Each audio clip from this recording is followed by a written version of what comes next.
If you don't find a worthy struggle, struggle will find you anyway.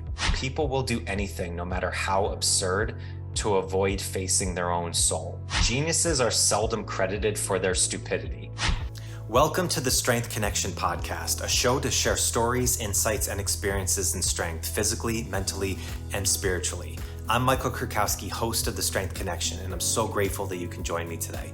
So in these episodes, I connect with some of the most inspiring and successful individuals to chop it up and learn from true life experiences that have helped them become who they are, the strongest versions of themselves. One of the greatest ways I've always learned the most important lessons is through stories. We all have them, and they make us who we are. So let's dive in. Here we go.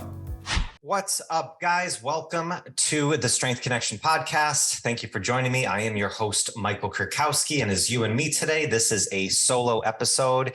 And hopefully you're enjoying the start of summer. All right, let's dive right into it. So I want to recap an episode that I did earlier this week that is released now, and then a couple lessons of connection to dive into. One particularly from an epic conversation I had this week, and then another one from the lessons connections from earlier this year. So let's dive right in. So the episode I did this week with Dr. Emily Splichal. Dr. Emily is hands down one of the smartest people that I've ever talked to. She's a functional podiatrist. She's a movement specialist, and we talked all about really the foot, which is her expertise. And Dr. Emily, she's one of those people that she's so smart and articulate in her field. It's like it's a little intimidating going in and talking with sometimes with people like her, because I can't spar with her in her world. Best thing I can do is ask the best questions that I think that I want to learn, that I think other people might be interested in. And that's how we did it. And she just dove into just all things that we should be working on, specifically with foot health and foot strength. One of the things, like, I never took, I guess, the feet seriously in strength training until I had a major sciatic issue. After a day of heavy squats, after a long weekend, I woke up the next day and could not get out of bed. If you've ever had sciatic pain, like real, inflammation, like that triggering on there, it is so debilitating. And me at 31 or 32 years old at this time, not being able to get out of bed, really taking all my might, that was a shock in my system. I'm like, what the heck is going on? After working with my coach and doing a little bit of rehab work with him, realized that a lot of it was stemming from a locked up foot, not just my ankle mobility, but my midfoot was so tight, insanely tight, after doing some drills with it. And after working with it, kind of regaining some mobility, getting some sensory work on it, it started to relieve. And I realized I need to take this a lot more seriously. And I heard Dr. Emily speak a long time ago and was so pumped for her to, come on the podcast. She talked about a lot of different array of topics, from strength in the feet, but also just overall health and things that everybody should be doing to maintain, proper healthy feet. And this was just an absolute blast. If you're a coach or if you're a strength enthusiast or anything, this is one that you should be listening to, because probably not doing enough for your foot health. And it is our connection to the earth, something we all need to be taking a lot more seriously. Right. So moving on, I had a conversation with a gentleman this week that it's hard for me to describe. Akshay Nanavati. He's batshit crazy in many ways, but in the best possible way. I kind of said this, I think you're insane with the work that you do, but I am so appreciative that there's people like you out there to learn these lessons and bring this message to us. So Akshay, if you haven't heard of him before, he's an adventurist. He wrote the book called FEARVANA, and he really puts himself in some of the most challenging physical expeditions in the world that really combine physical, mental, and spiritual strength to the top degree. Is right now, I brought him on because right now he is training for a expedition where he is going to the Arctic on a 110-day, 1,700-mile trek across the Arctic. And I kind of want to ask him, all right, first big question is, why do this? and dove into all of his background of what he's done and what he's accomplished in his life and why he puts himself voluntarily in these most challenging positions. And there was a couple lines that he said that I wanted to highlight and bring out. And one was, if you don't find a worthy struggle, struggle will find you anyway. How freaking true is this? It's so ridiculous, right?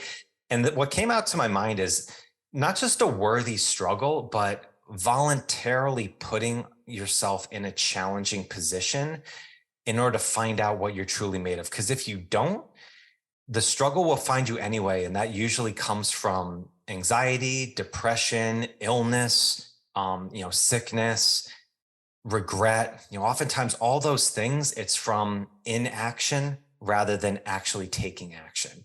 And when talking with Akshay about this and finding that worthy struggle, and he picked these things, I asked him, how do you pick these challenges to do?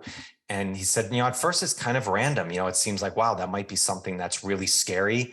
So yeah, if it's really scary and it's scaring the crap out of me, I probably need to lean into that a little bit more. But his description of why he chose polar expeditions and the connection with the cold and how it really had him, it's really transcended his faith in so many ways. He's like, you can't achieve that without putting yourself in pain, without voluntarily stepping into a really uncomfortable position, because otherwise everything else that your mind is telling you to do, it's going to step in there. Like you have to overcome that initial response that's telling me, hey, like, what are you doing? This is really, really bad. Like this is absolutely terrible.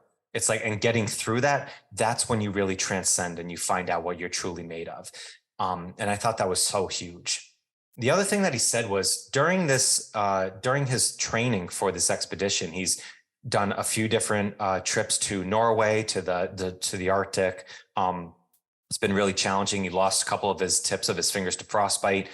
But one of the things we talked about was his experience in darkness therapy and doing a darkness retreat, which one he did for 7 days and another one he did for 10 days. And if you never heard of darkness retreats before, you are literally in a pitch black room with no sound, no stimulus, blinding black, and you are just in there.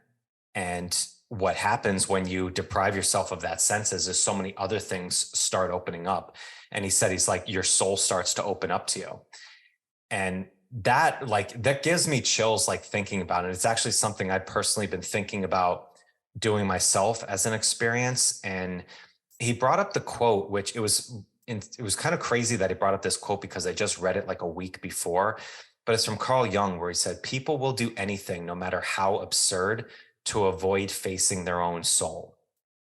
And I remember hearing something like this when I first heard about darkness therapy from Aubrey Marcus when he did his documentary, and how the normal response that people said to him when they heard that he was doing this was, oh, I could never do that, or I would never, get that. And he said, how scared we are of sitting with our own mind. And this is one of the most true things ever, and how much we avoid through a million different distractions, different sensory overloads throughout the day, because we won't just sit with ourselves without any other distractions and just think through and connect with our own mind and our own soul. It's a scary thing because often the things that we really need to dive into and that come up to the surface, they're not the good things about us. They're the things that we really need to solve, or that we don't like about ourselves, or that we avoid dealing with from a million other things. So to actually sit with your own soul, with your own mind, yeah, we'll do a million things to avoid that. And after we talked about this, and I just sat back and I was like, I asked myself the question, like, how often do I spend time with myself? And I do every morning. I have a practice that I do. You might do that as well, where I sit for 30 minutes. I do journaling. It's in complete quiet, and it's a good time. It's a good reflection. But even journaling is another stimulus. I think, to get in there, if you're actually just sitting by yourself, just completely in as little sensory overload as possible, and actually just think through what's going on in your mind. You can either attach it to one thought, or you can just let your mind wander. But it takes a certain amount of time just to, get through and break through the initial kind of monkey mind that goes through until you eventually sit with your own self and in your own mind. I know from doing deep meditation practices, from deep physical challenges where I've done it in nature or with no other sound, that's where I've found some of the big answers that I'm looking for in pursuits that I'm aiming at. And that was really powerful. And Akshay, he described and explained a little bit more of the big kind of transcendence that he had in those times. I'll leave it for the episode when it comes out in a couple of weeks. But that's a question I would ponder and I would ask to yourself is how much time do you spend with yourself? Even if you just start with 10 minutes and then just work your way up. It's amazing what will happen when what you can do by just sitting with your own mind. And a big point behind that is sitting with it with no agenda, without trying to force an outcome, which brings me to the lesson of connection that I wanted to bring up this week, which was something that my good friend and coach Tyler Wall told me all of last year is see what happens and just go into something and see what happens. And I think the whole no agenda really plays well into this. Is it's very easy for us to go into something wanting a guaranteed outcome. If I put this much amount of input into something, I'm going to get this much output into it. The reality is, yeah, that might work for a few specific things, but the ultimate things that really fulfill us, that make us the most happy in our lives and what we're all striving for, better health, stronger bodies, fulfilled relationships, meaningful careers, like purpose. Those things aren't just on the surface where you can just highlight those and say, yeah, in 1 year, I'm going to be here. In 5 years, I'm going to be here. It's like you need to just go into it. And sometimes you need to go into it just with blind faith and see what happens. And this is something that Tyler told me all of last year when I was trying a lot of different things with what I wanted to do with this podcast, with my coaching business, with some courses that I was working with. And I would throw out all these ideas. And if it was something that I was really interested in, maybe wanted to pursue a little bit farther than just the original idea, he would always say, like, just if you go into it, see what happens. And most of the time, it's not a good idea or it's a failure. But by going into it without the agenda and you start to adjust and you start to see how it formulates, then all of a sudden, real successes start to come out. And I don't know why this quote popped up with me during this, but I think it's from Nietzsche and it says, geniuses are seldom credited for their stupidity. And I was thinking about it in this because all the great thinkers, all the great success stories that we've heard, like they've done some remarkable things, amazing, successful things. But to get there, like they probably also did a lot of really stupid things as well. They tried a lot of different inventions or some different, forms of thoughts and stuff like that that didn't pan out. But it ended up, they found their way into the things that made them ultimately who they were, the ultimate successes. It's the old Edison thing of failed like 10,000 times to make a light bulb until he found the one that stuck. It's like, yeah, geniuses are seldom credited for their stupidity. It's like, because we don't remember the failures, we only remember the successes.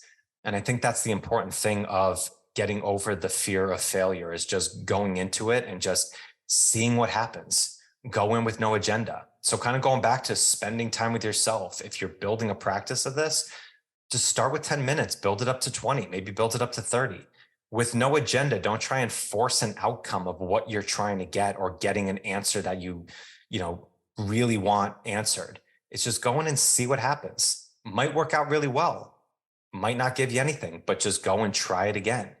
And I think it was just a really powerful thing of that message, along with my conversation I had this week with Akshay, that I wanted to share and bring out. So again, if you don't find a worthy struggle, struggle will find you anyway. I think that's so powerful. And I want to leave it on that, because voluntarily stepping in and pushing yourself, it's one of the keys that I think we all need to expand on and work a little bit more. I know I am, and I hope you will too. All right. So I'm going to leave it on that.